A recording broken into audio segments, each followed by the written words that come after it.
Olá, queridos. Meu nome é Heraldo Gabriel, sou pastor das Assembleias de Deus, Ministério de Madureira, moro na cidade de Santo Antônio de Pádua, no estado do Rio de Janeiro. E esse é o nosso canal Aos Confins da Terra. Nós estamos falando acerca do Espírito Santo, mas antes da gravação do canal, eu preciso pedir a você que ainda não é inscrito, faça a sua inscrição em nosso canal. Nos ajuda muito a inscrição, deixe o seu like, o seu joinha. Compartilhe esse vídeo com o maior número de pessoas possíveis para podermos levar a palavra de Deus aos confins da terra. Compartilhe com seus vizinhos, com seus amigos, com seus irmãos de igreja. Nos ajude o nosso canal aos confins da terra. Queridos, Deus nos abençoe nessa noite. Hoje é sexta-feira, nós estamos aqui falando acerca do Espírito Santo. Quarta-feira nós falamos acerca de que o Espírito Santo produz em nós regeneração, ou seja, através do Espírito Santo nós somos regenerados, ou seja, regerados outra vez, renascidos.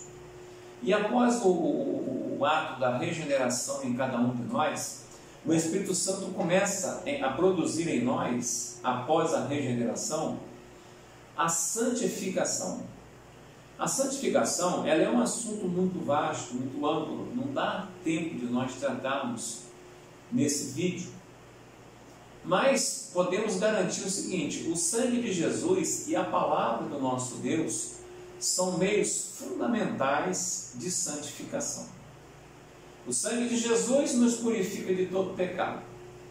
A palavra de Deus nos santifica. João capítulo 17, versículo de número 17 diz o seguinte: santifica-os na verdade, a tua palavra é a verdade.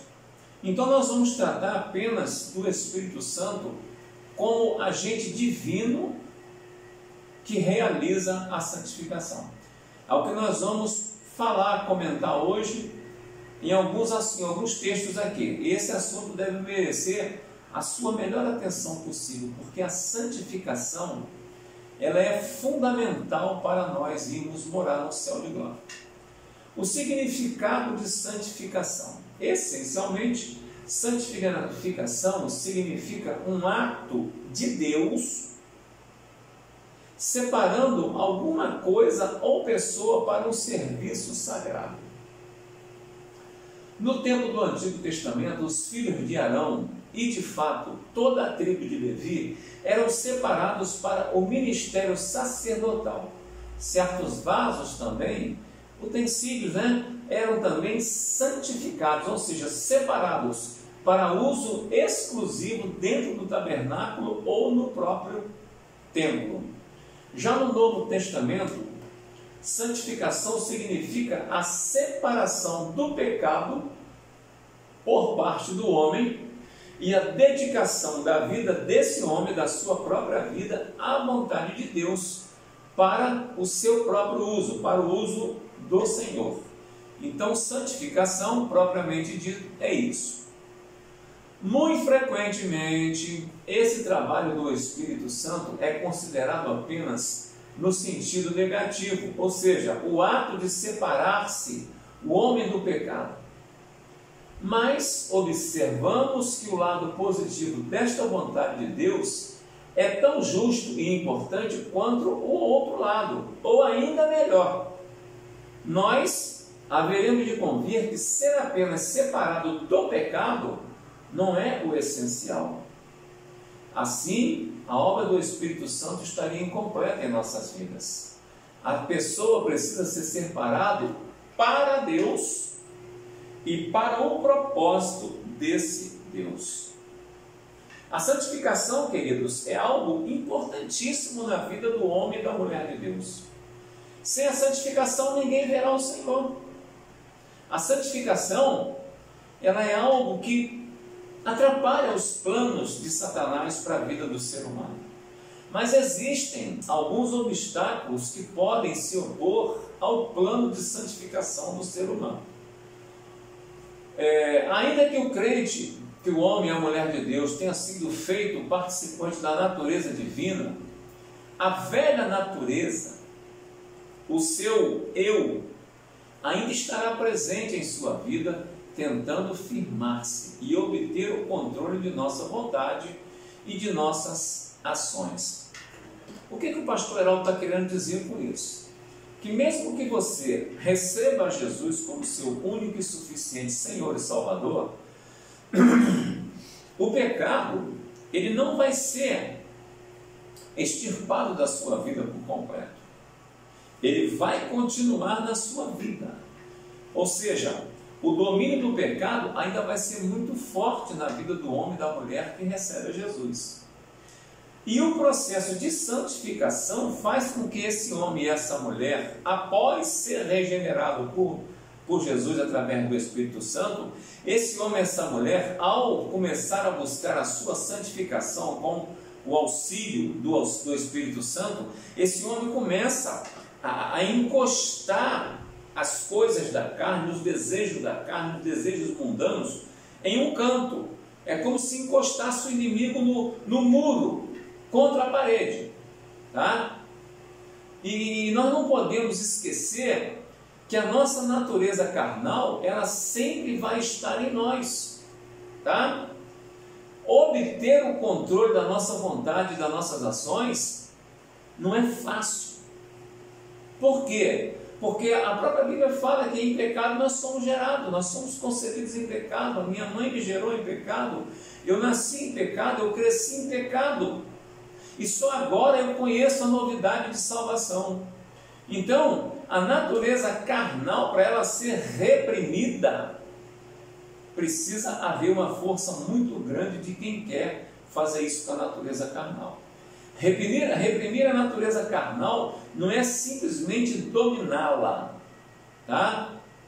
Não é simplesmente dominá-la. Ainda em completo fracasso, a palavra de Deus diz o seguinte: a carne milita contra o espírito.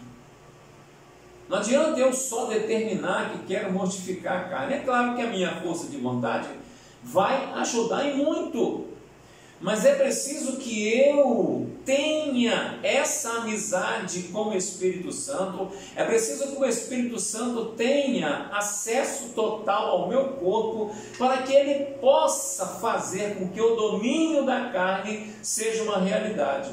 A carne produz obras cujo fim é a morte do ser humano. A carne produz obras no ser humano que o final disso é morte. É morte. Romanos 8, 6 a 13 nos diz isso. Romanos capítulo 8, versos 6 a 13 nos fala sobre isso. E nós vamos ler rapidamente para que nós possamos dar ênfase maior a essa questão da carne em nossas vidas. Romanos capítulo 8, versículo de número 6 ao 13, que nos diz o seguinte: porque a inclinação da carne é morte, mas a inclinação do Espírito é vida e paz. Portanto, a inclinação da carne é inimizade contra Deus, pois não é sujeita à lei de Deus, nem em verdade o pode ser. Portanto, os que estão na carne não podem agradar a Deus. Vós, porém, não estáis na carne, mas no Espírito, vírgula, se é que o Espírito de Deus habita em vós. Mas se alguém não tem o Espírito de Cristo, esse tal não é dele.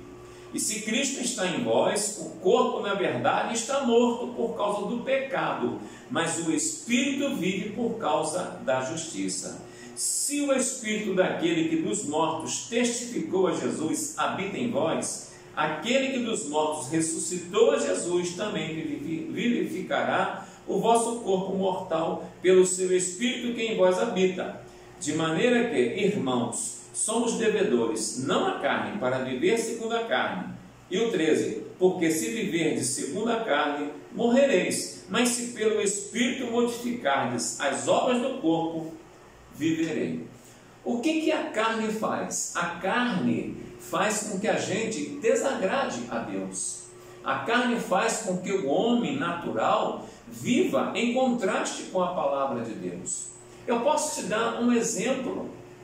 Para você que está no Brasil ou para você que está em outro país, Imagine uma via de mão única na sua localidade, muito movimentada. Eu vou imaginar que no Brasil, a Avenida Brasil, lá no Rio de Janeiro. Você sabe o que é horário de rush? Horário de rush é aquele horário compreendido normalmente entre as 3 e as 8 da noite, 7 horas, em que o povo está voltando todo para as suas casas, normalmente no subúrbio. Então, quem vai trabalhar de manhã, está voltando à tarde para casa, ele ou pega o seu carro ou pega a sua condução, o seu ônibus. O que acontece?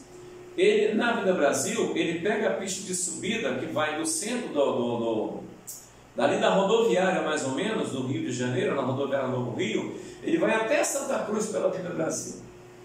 Então, chega uma certa hora que a pista de subida que vai para o subúrbio, ela está entupida de carro. Agora você imagine alguém nesse horário de rush, tipo assim, 5 horas da tarde, 5h30, pegar um carro particular seu, entrar na Avenida Brasil e entrar na contramão do trânsito no horário de rush. O que vai acontecer? Ele nunca vai conseguir chegar ao seu destino, vai ser atropelado. Vai ser atropelado. Por quê? Porque ele está indo na contramão do trânsito no horário de rush. Aquele que está vivendo os prazeres da carne, ele está nessa via de contramão com Deus. O Senhor Deus quer levá-lo a uma vida eterna e ele, de posse das coisas da carne, fazendo as vontades da carne, ele está na contramão de Deus. Ele não quer a vida eterna, ele quer contra a vida eterna, ele quer tudo que é contra a natureza salvífica de Deus. Então, o que acontece? A gente vai sempre fracassar, porque ainda que a gente tenta simplesmente dominá-la, nós não vamos conseguir, porque isso só se consegue através da santificação com o Espírito Santo. A carne produz obras cujo fim é a morte. Romanos 8, 6 a 13, que nós lemos. Portanto, nós não podemos esquecer que a natureza da carne é um grande obstáculo à santificação do homem e da mulher de Deus. O meio seguro para a santificação, então, qual é? É quando sentimos os impulsos da velha natureza, nós podemos também estar certos de que temos um maravilhoso aliado na pessoa do Espírito Santo. Por quê? Porque esse divino poder, ele pode nos dar a vitória completamente. Enquanto a natureza decaída, aquele velho homem, tenta renascer dentro de nós já fomos regenerados e estamos sendo santificados. Nós ele tentando equilibrar-se para nos impedir de ser santificado, a obra do Espírito Santo em nossas vidas, ele nos dá o equilíbrio exato para nós reagirmos com o desejo sincero de vencer o pecado e vencer todas as obras da carne. O fruto do Espírito Santo é representado por 9 virtudes que correspondem ao caráter divino e representam essencialmente o amor de Cristo. Contra essas qualidades espirituais não há lei ou condenação. Disso tudo que nós falamos, queridos, para a gente não demorar muito, nós podemos concluir que a resposta à necessidade de santificação consiste em nós darmos plena oportunidade ao Espírito Santo para derrotar a velha natureza com as suas pretensões de retornar ao controle da nossa vontade.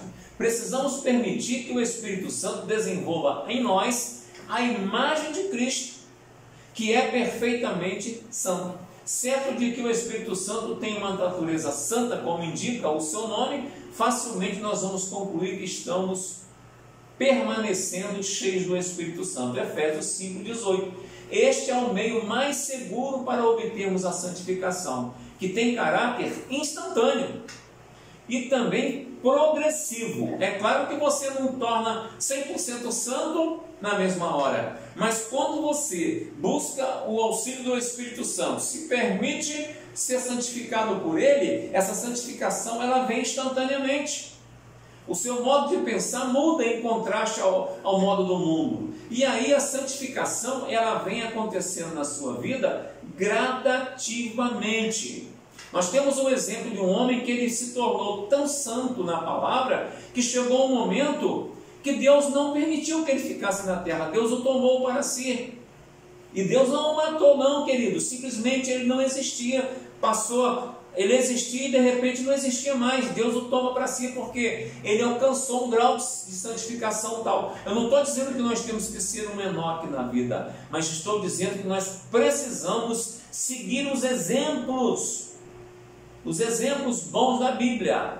É produzido em nós instantaneamente pelo Espírito Santo essa santificação, e por ele é conservada e é aperfeiçoada. Mas eu preciso dar a essa chance ao Espírito Santo.